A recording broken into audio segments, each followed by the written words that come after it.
রাশিয়ার বিরুদ্ধে সামরিক পদক্ষেপ নিচ্ছে ন্যাটো। ইউক্রেনের সাথে রাশিয়ার শান্তি আলোচনার প্রস্তাব দেওয়ার পরপরই ইউক্রেন সংকটকে নতুন মাত্রা দিচ্ছে পশ্চিমারা। ইউক্রেনের উদ্দেশ্যে সেনা এবং অস্ত্র পাঠাচ্ছে তারা। ব্রিটেন সহ ২৬টি দেশ ইউক্রেনের সামরিক সহায়তা দিতে সম্মত হয়েছে বলে জানিয়েছে ব্রিটিশ মন্ত্রী। এদিকে ফ্রান্সের অস্ত্র সরঞ্জাম ইউক্রেনের পথে আছে বলে দাবি করেছেন প্রেসিডেন্ট জেলেনস্কি।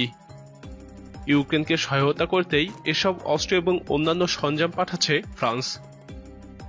এরই মধ্যে ইউক্রেনের সহায়তায় গোলাবারুদ সহ সামরিক সরঞ্জাম পাঠিয়েছে পোল্যান্ড।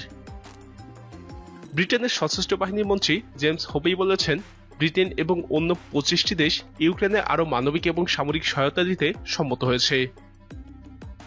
তিনি বলেন, ব্রিটেন এখন থেকে সেসব দেশের সঙ্গে কিভাবে এসব সামরিক সহায়তা সরবরাহ করবে এবং ইউক্রেনের হাতে তুলে দিবে সেই বিষয়টি সমন্বয় করবে।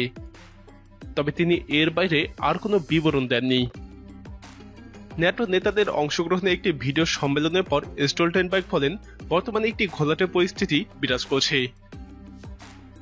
এক্ষেত্রে আমরা দেখতে পাচ্ছি ইউক্রেনের বাহিনী সাহসিকতার সঙ্গে লড়াই করে যাচ্ছে। তারা সত্যিকার অর্থে আগ্রাসী রুশ বাহিনীকে প্রতিরোধ করতে সফল হয়েছে। ইউক্রেনের বিরুদ্ধে রাশিয়ার আগ্রাসন শুরুর পর পূর্বাঞ্চলীয় সদস্য দেশগুলোতে আমেরিকার নেতৃত্বে মিত্র দেশগুলোর হাজার হাজার সৈন্য পৌঁছেছে। স্টোলটেনবার্গ বলেন, আমরা শতাধিক যুদ্ধবিমান সর্বোচ্চ সতর্কতা অবস্থায় রেখেছি। ৩০টিরও বেশি আলাদা স্থান থেকে এগুলো পরিচালনা করা হচ্ছে। তাছাড়াও একেবারে উত্তরাঞ্চলে ১২০টির বেশি জাহাজ ভূমধ্যসাগরে পাঠানো হচ্ছে। তবে কোথায় পাল্টা বাহিনী পাঠানো হচ্ছে সে ব্যাপারে তিনি বিস্তারিত কিছুই জানাননি। নতুন গঠিত যুদ্ধবিরতি জোটের সদস্য থেকেও অস্ত্র এবং সরঞ্জাম সহায়তা আসছে বলে দাবি করেছেন ইউক্রেনের প্রেসিডেন্ট ভলোদিমির জেলেনস্কি। তিনি লিখেছেন, ফরাসি প্রেসিডেন্ট ইমানুয়েল ম্যাক্রোর সঙ্গে কথোপকথনের মাধ্যমে কূটনৈতিক ফ্রন্ট লাইনে একটি নতুন দিনের শুরু হয়েছে। আমাদের অংশীদারদের কাছ থেকে অস্ত্র এবং সরঞ্জাম এখন ইউক্রেনের পথে রয়েছে। যুদ্ধবিরোধী জোট কাজ করছে। সামরিক জোট ন্যাটো বাহিনীর অংশ হিসেবে রোমানিয়ায় ৫০০ সেনা পাঠাচ্ছে ফ্রান্স।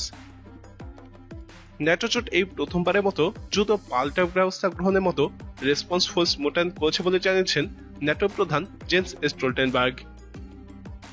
তিনি বলেন, আমরা ইতিমধ্যে আমাদের বাধা এবং প্রতিরক্ষা ব্যবস্থা জোরদার করেছি। ন্যাটোর মিত্র দেশগুলো আমাদের প্রতিরক্ষা পরিকল্পনা কার্যকর করেছে। ফলে আমরা আমাদের অবস্থান আরো জোরদার এবং যেকোনো আক্রমণ দ্রুত মোকাবেলায় স্থল, নৌ এবং আকাশ সীমান্তে ন্যাটোর রেসপন্স ফোর্সের বিভিন্ন শক্তি মোতায়েন করেছি। প্রিয় দর্শক, ইউক্রেন যুদ্ধ কোন দিকে যাচ্ছে বলে আপনি মনে করেন? আপনার মতামত কমেন্টে জানান। ইউক্রেন ইস্যুতে সর্বশেষ আপডেট পেতে আমাদের চ্যানেলটি সাবস্ক্রাইব করে আমাদের সাথেই থাকুন।